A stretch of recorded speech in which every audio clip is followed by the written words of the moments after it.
رحیم بہت اختصار کے ساتھ دو باتیں ارشاد ہوا انہ من یتقی ویصبر فإن اللہ لا یضیع اجر المحسنین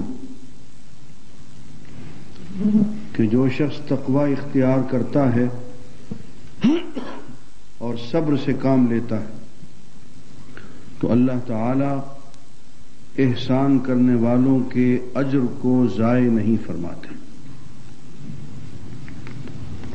دو باتیں، ایک تقوی اور ایک صبر، اگر یہ حاصل ہوں تو برادران یوسف کی چال،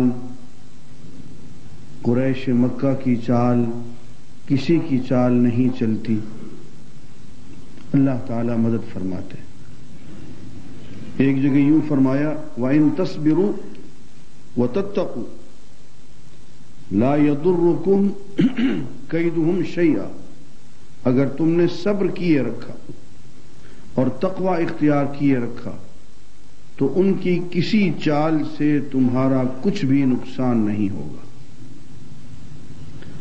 تو دو باتیں انسان کو دشمنوں کے شر سے محفوظ رکھتی ہیں، صبر اور تقوی۔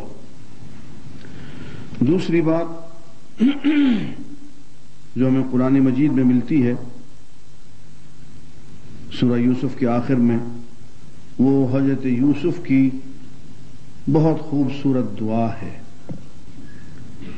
فاطر السماوات والارض انت ولیی فی الدنیا والآخرہ توفنی مسلما والحقنی بالصالحین۔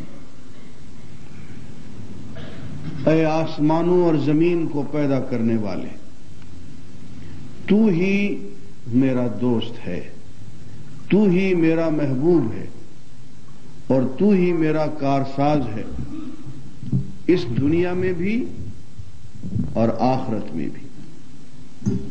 توفنی مسلمن، مجھے اسلام کی حالت پہ وفات عطا فرما، والحقنی بالصالحین، اور نیک لوگوں کے ساتھ مجھے شامل فرما۔ اس دعا میں عزیزو دو باتیں ہیں، ان پہ ذرا غور کر لیں۔ پہلی بات تو یہ ہے کہ حضرت یوسف محبت کا اظہار، دوستی کا اظہار صرف اللہ سے کر رہے ہیں کہ اے اللہ تو ہی میرا یار و مددگار ہے، تو ہی میرا ولی اور کارساز ہے، اس دنیا میں بھی اور آخرت میں، تو ہی میری منزل ہے، تو ہی میرا محبوب حقیقی ہے، تیرے لیے سب کچھ کر رہا ہوں۔ پہلی بات تو یہ اقرار ہے حضرت یوسف کا، اور یہی اقرار تمام انبیاء کا ہے۔ حضور اکرم صلی اللہ علیہ وسلم کی آپ دعائیں پڑھ کے دیکھیے تو آپ کو دعاؤں میں کثرت سے یہی الفاظ نظر آئیں گے، بک اجول و بک احول و بک اقاتل، اے اللہ تیری وجہ سے میری چلت پھرت ہے، تیری وجہ سے میری لوگوں سے جنگ ہے، اور تیری وجہ سے میں ایک جگہ سے دوسری جگہ منتقل ہوتا ہوں، سفر کرتا ہوں، جنگیں لڑتا ہوں، سب کچھ تیری وجہ سے کر رہا ہوں۔ تو عزیزان گرامی، ایک تو اس بات کا نہ صرف اقرار بلکہ شعوری ادراک اور اس کو دل کی گہرائی میں اتار دینا کہ ہمارا جینا مرنا سب اللہ کے لیے۔ قل ان صلاتی و نسکی و محیای و مماتی للہ رب العالمین۔ بسم اللہ۔ اور بالکل یہ وہی دعا ہے جو حضرت ابراہیم کی ہے، انی وجہت وجہی للذی فطر السماوات والارض حنیفا وما انا من المشرکین، میں نے اپنا رخ سیدھا اس اللہ کی طرف کر لیا ہے جس نے آسمانوں اور زمین کو پیدا کیا، میں اسی کی طرف یکسو ہو گیا ہوں، اور اس محبت میں کسی اور کی ملاوٹ نہیں کروں گا، کسی اور کا شرک نہیں کروں گا۔ ایک تو اس بات کا اقرار اور شعوری ادراک کہ اللہ ہی ہمارا سب کچھ ہے۔ دوسری بات، اس پہ ذرا غور کریں، اللہ کا ایک نبی اور عظیم المرتبت نبی دعا کیا کر رہا ہے؟ الحقنی بالصالحین، اے اللہ مجھے نیک لوگوں میں شامل کر دے۔ ہائے ہائے ہائے، ذرا الفاظ پہ تو آپ غور کریں، نیک لوگوں کی کیا حیثیت ہے ایک نبی کے مقابلے میں؟ صالحین کا درجہ تو بہت نیچے ہوتا ہے۔ دیکھیے قرآن مجید میں جو پروٹوکول بیان کیا گیا ہے، اولئک الذین انعم اللہ علیہم من النبیین والصدیقین والشہداء والصالحین، کہاں صالحین کتنے آخر میں آ کے آتے ہیں؟ نبی کے بعد صدیق آتے ہیں، صدیق کے بعد شہید آتے ہیں، شہید کے بعد پھر نیک لوگ آتے ہیں،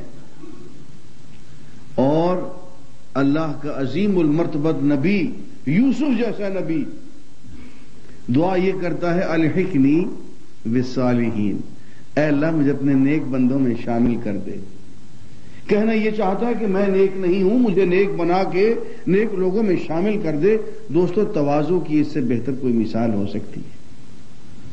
یہ تواضع ہمیں قرآن مجید سے سیکھنی چاہیے، یہ ادب ہمیں قرآن مجید سے اور اللہ کے نبیوں سے سیکھنا چاہیے کہ دیکھیے ان کی دعا میں کتنا تواضع ہے کہ اپنے آپ کو کس جگہ وہ رکھ رہے ہیں۔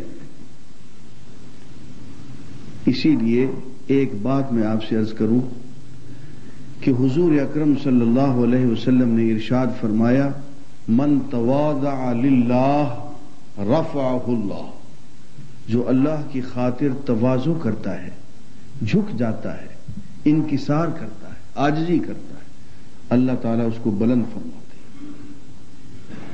یہ عجز و نیاز جو ہے اللہ تعالیٰ کو بہت پسند ہے۔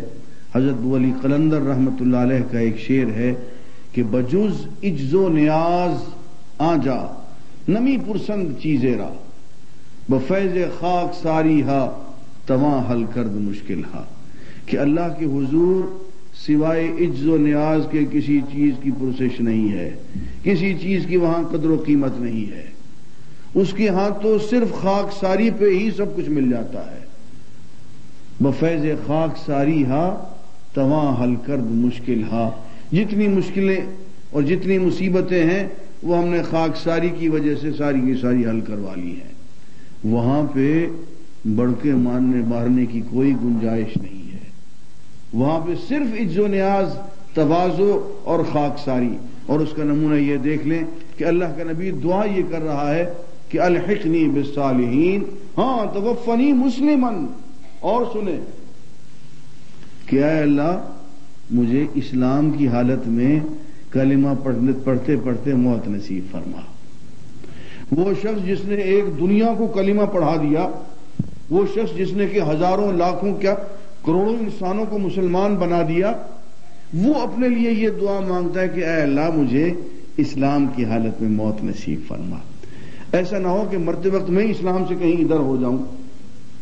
یہ دعا سکھا رہا ہے، توفنی مسلمن، اسلام کی حالت میں موت دے، والحقنی بالصالحین، اور مرنے کے بعد اپنے نیک بندوں میں شامل کر دے۔